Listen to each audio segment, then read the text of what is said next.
Ben, c'est en même temps.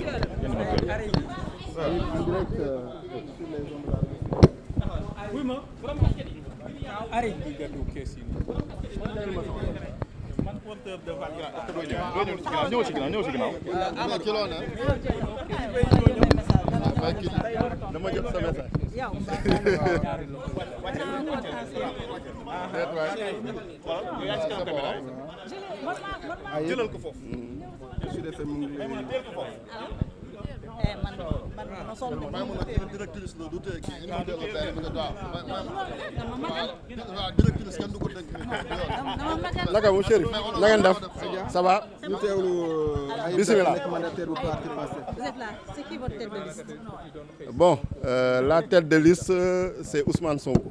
Donc sans surprise et tout naturellement à l'unanimité. Donc nous avons décidé dans notre liste PASTEF avec ses alliés, comme nous l'avons dit, nous partons sous la bannière PASTEF. Avec les alliés que vous avez cooptés. Avec des alliés avec qui nous étions ensemble et qui ont souhaité en tout cas continuer le chemin pour les législatives. Et c'est une liste inclusive, une liste vraiment qui regroupe en tout cas toutes les sensibilités dans sa diversité, des jeunes, des femmes, des plus âgés, et sur tout le territoire, donc les 46 départements, les 8 circonscriptions de l'extérieur. Donc nous pensons que c'est une liste gagnante et qui va nous donner la majorité, une majorité confortable à l'Assemblée nationale le 17 novembre 2024. Une liste qui risque de soulever des vagues? Non, je ne pense pas, parce que... À cause des nombreux militants laissés en... Oui, bon, effectivement, nous avons effectué un processus d'investiture à la base, dans tous les départements et dans la diaspora, et ça a suscité beaucoup d'engouement, beaucoup de candidatures, des milliers de candidatures, mais malheureusement, vous savez, les candidats ne peuvent être que 327, titulaires et suppléants compris. Et il y a eu des choix qui ont été effectués, mais c'est dans le sens de l'intérêt général, c'est dans le sens de l'intérêt de la liste, de l'intérêt du parti et vraiment de l'intérêt du projet. Et c'est ça le plus important, parce que l'enjeu, c'est vraiment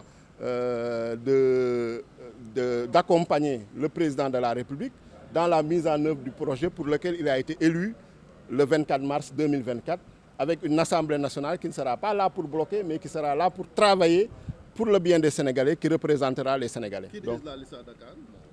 Bon, ça, nous n'allons pas vous donner quand même tout le détail. En tout cas, au niveau des départements, vous en saurez plus quand les listes seront publiées. Mais nous pouvons vous dire que la liste regroupe des responsables, des militants, des alliés.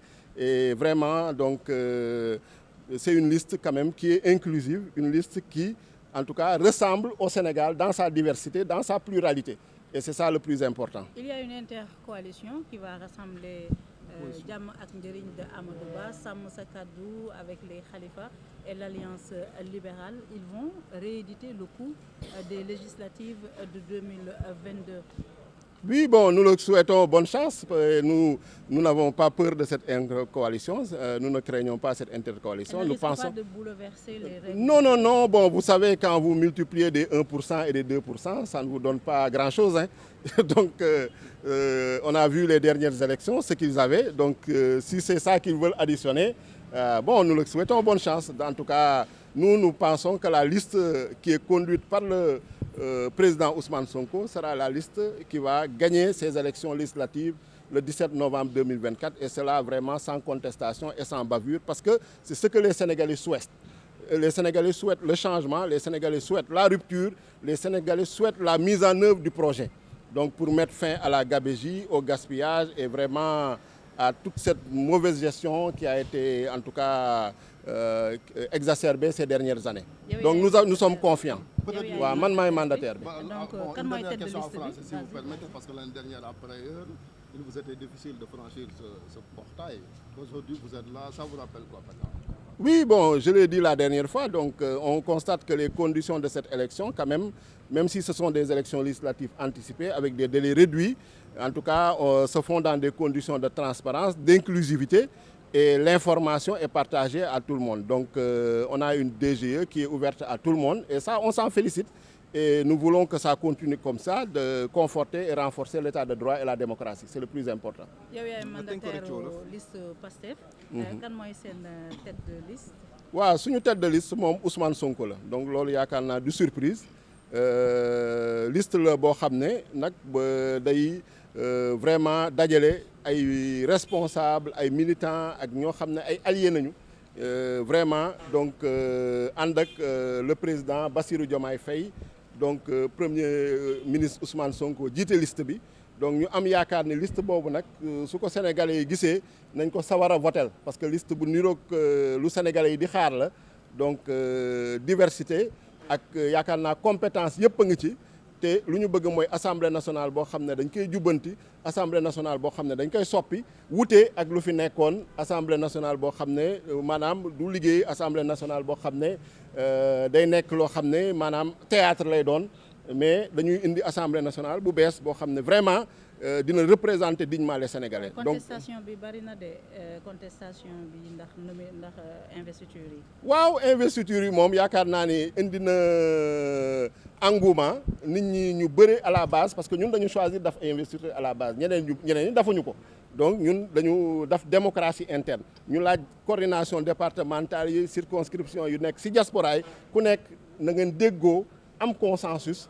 tànn seen candidat ñu am consensus ñun laaluñu ci dara ñu amul nag consensus loolu parti bi dafa obligé trancher arbitrer mais lu ci am solo rek lu ñu jiital mooy intérêt parti bi intérêt liste bi intérêt projet bi te loolu yaakaar naa ni moo ci am solo et sénégalais yi en tout cas yàkkamti nañu vraiment lu ñu diggee woon au soir du 24 mars 2024 ñu mun ko mettre en œuvre ñu mun ko exécuter mais loolu pour ñu mun ko def il faut ñu am assemblée nationale boo xam ne day am majorité boo xam ne majorité bu confortable la pour permettre président Bassirou Diomaye Faye ak gouvernement am ñu liggéey commencer mettre en œuvre seen promesse. opposition bi teg nañu li nga xam ne moom mooy intercoalition ci département bi ak diaspora bi muy le groupe Amadou Ba Macky Sall et la famille libérale ak ñoom Khalifa Sall mu mel ni rek dañoo tegaat porox ndoll yi ngeen tegoon en 2022 ragaluloo mu sonal leen ci élection bi. non ragaluñu loolu yaakaar naa ni gis nañ lu ci ëpp si ñoom score ñu yoroon ci présidentielle ay 1% ak 2% loolu soo ko dajalee yaakaar naa jox la majorité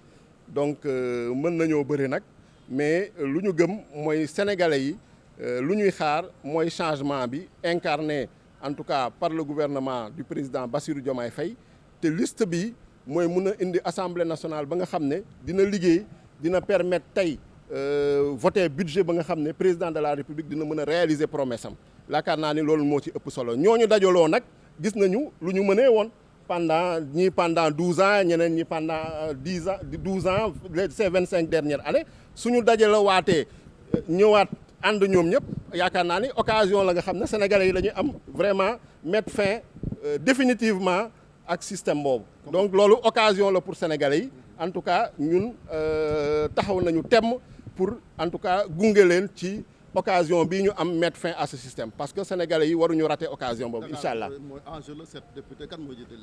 bon du ñu dugg ci détail yu département parce que liste bi ñoo ngi ñëw pour déposer mais dina suñ ko publier yaakaar naa dina leer def nañ ci ay ñoo xam ne vraiment ñoo ay Dakar waa nañu te gox bu nekk noonu nañ ko defee dans tous les départements et dans la diaspora incha allah jërëjëf.